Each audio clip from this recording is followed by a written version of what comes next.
From Washington, D.C. to your computer, this is SoundBytes with Sam Farr, a timely look at issues of the day. And now, Congressman Sam Farr. Hello and welcome to SoundBytes with Sam Farr. This is another installment of the online video show. Last week we spoke about healthcare, Congressman, and I think we're going to jump right back into that since that's really the big topic. This week, the Democrats on the Education and Labor Committee reached a deal on Wednesday, talking about how they can move the bill forward. One part of that deal is to wait until September for the House to actually take a vote on it. Why is that delay necessary, and is that a good thing? No, I don't think so. I don't think the delay is necessary at all. We've been working on this bill for almost 2 decades. It's not that we don't know what's broken, and it's not that we don't know how to fix it. Just the opposite. We know all the problems, and we have discussed for 20 years how to fix it. We've just never had the critical mass of leadership. The White House, the leadership of the House and the Senate. We have that alignment, that political alignment, all being Democrats, all wanting as a high priority to get this done. And the first tranche is to get the 3 committees in the House to pass their respective versions. They each have jurisdiction over certain aspects of the health care bill. 2 of the 3 committees have already passed it out. The third one is working as we speak, and I think we'll have it out before we go home for our district work period. So, and then, what the best thing about it is that the American public can view it online, every single word. It's 1,100 pages right now and could get longer. And they're hearing a lot of rumors, and they're believing a lot of false stuff. And I think, we have intelligent people, and to give them a chance to get access to information, they'll make up their own minds. And I hopefully, people will begin to understand that this bill really does a lot of good and should be passed. One of those rumors that you discussed last week was the whole idea that the government is going to be taking over health care. What does that mean to you, government-controlled health care? Well, I think it's just, some kind of fear tactic. It's sort of like, the Iranians have nuclear weapons. It's just not true. A lot of healthcare, damn good quality healthcare, is already done by government.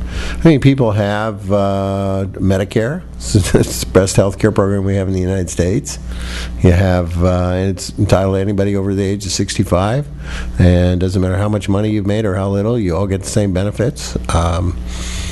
It's affordable, it's accessible, it's there.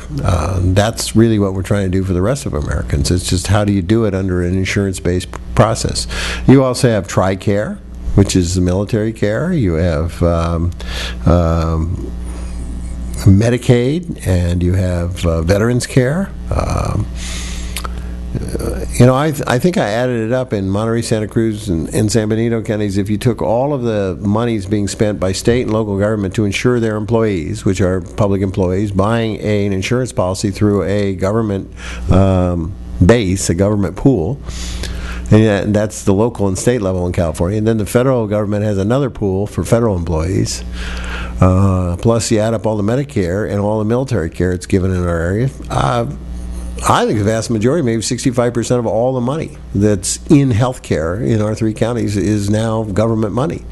And so as a payer of that, we're very concerned, as everybody else is, where's it going? These payments I have to make, co-pays are going up, the deductibles are going up, meaning you have to pay more. So the bills that we're having to pay are going up and up and up, and they've almost doubled in 7 years. If they double again, we're going to be spending all our money on nothing but trying to do health care. We won't build any roads or schools or any of the other things we need to do. And I'll say that it's not only broken so bad that it needs fixing, it is also going to be better because everybody's going to get access to health care. And those who have one now, whatever you have, you've got a Blue Cross or Aetna or Kaiser or whatever you have, it doesn't affect that. It stays the same. You're not affected by this bill.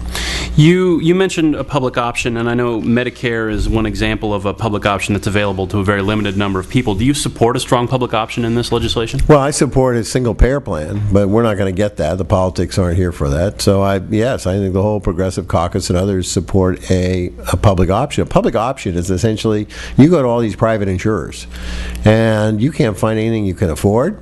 Or, in the past they wouldn't insure you because you had a pre-existing condition. We say, one, insurance companies have to insure everybody who wants insurance from them. So if you want your Blue Cross insurance, that's fine. And if you have pre-existing condition, you've been sick, you're born with a congenital disease, you're in the middle of a cancer operation right now, they have to take you. They can't reject you. That's going to be a great safety net for people. But what if you still don't find anything in the private insurance company? Then you can go into the public option and see if there's something that you might qualify for there. This debate has largely occurred on a national level. National news programs have used national numbers. Is there any way that you can bring it down to a more local level on the Central Coast? Any numbers that are useful for our listeners and viewers? Well, I've worked up some numbers. I mean, put it this way: if you want to pick up uninsured individuals in our Tri-County area, just the people that have no insurance, there's 123,000 of those people who now, if anything happens to them, they got to get care through an emergency room. Very expensive, and they may not be able to pay for it, even though they may have a job. So it could, and what you see there is that about 1/3 of all the bankruptcies now are caused by people who can't pay bills, medical bills. So that's a good noise. We have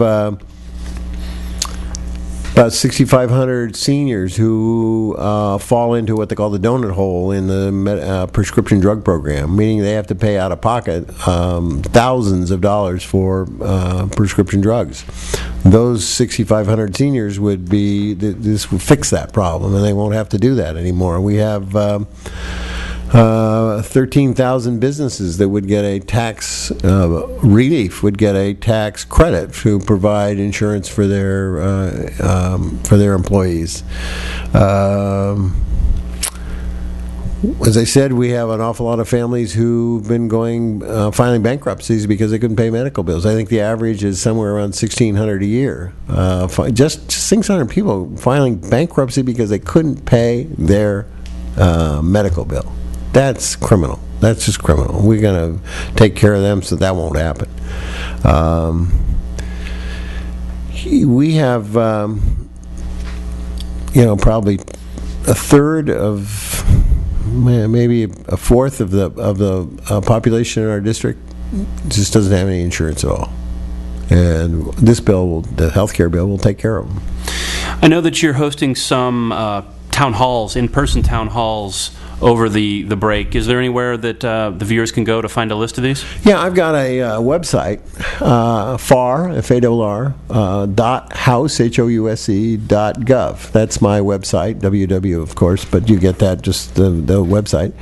And we list there all the things we're going to do, where we're going to be during this district work period, and there's plenty of town halls set up so people can come to see me in person. I've been doing radio town halls, and the entire healthcare bill is up on my website.